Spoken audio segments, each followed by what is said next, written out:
Good morning, students. Today we're going to continue our discussion about increasing our learning so we can increase our pass rate this semester. We're going to talk today about predicting and reflecting. So let's talk about what I mean by that.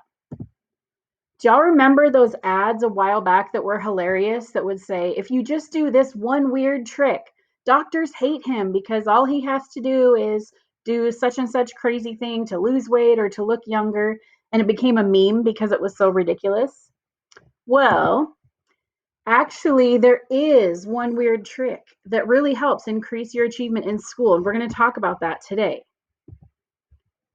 The great thing about this trick is it's really easy to do and it won't take you a lot of time.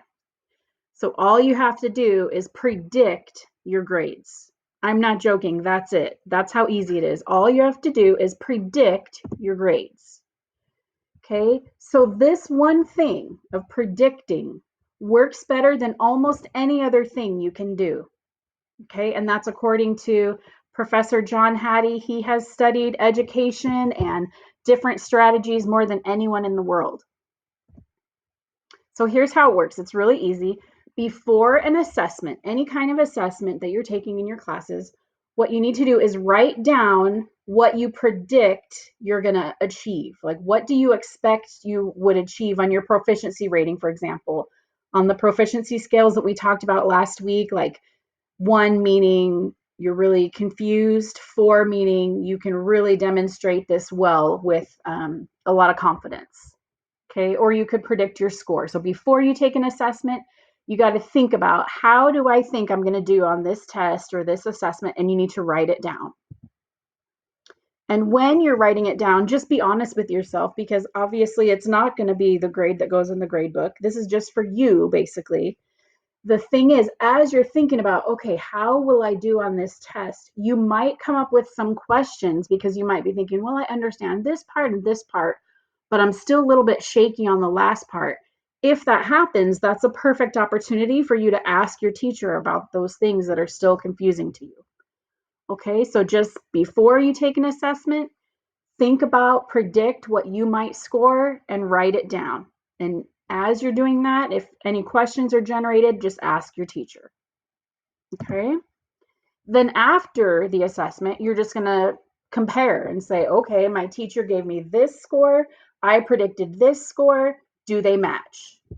Okay, and if they don't match, you're just going to think about, obviously, why? What happened?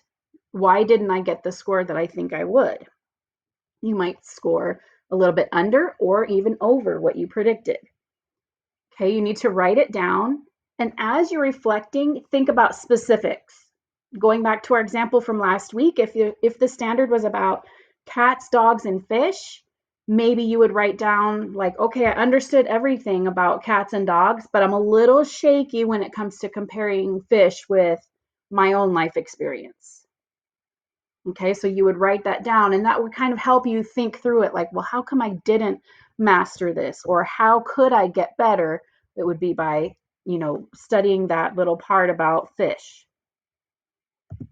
Okay, that's literally it, you guys. It's that easy. If you predict before the assessment and reflect after the assessment, then that's it. That's the one weird trick. It's going to not take you a lot of time, and it's definitely going to help you achieve more. If you ask questions of your teachers as you're thinking through that stuff, that's even better. Okay, that's it. Happy learning, everyone. Have a great week.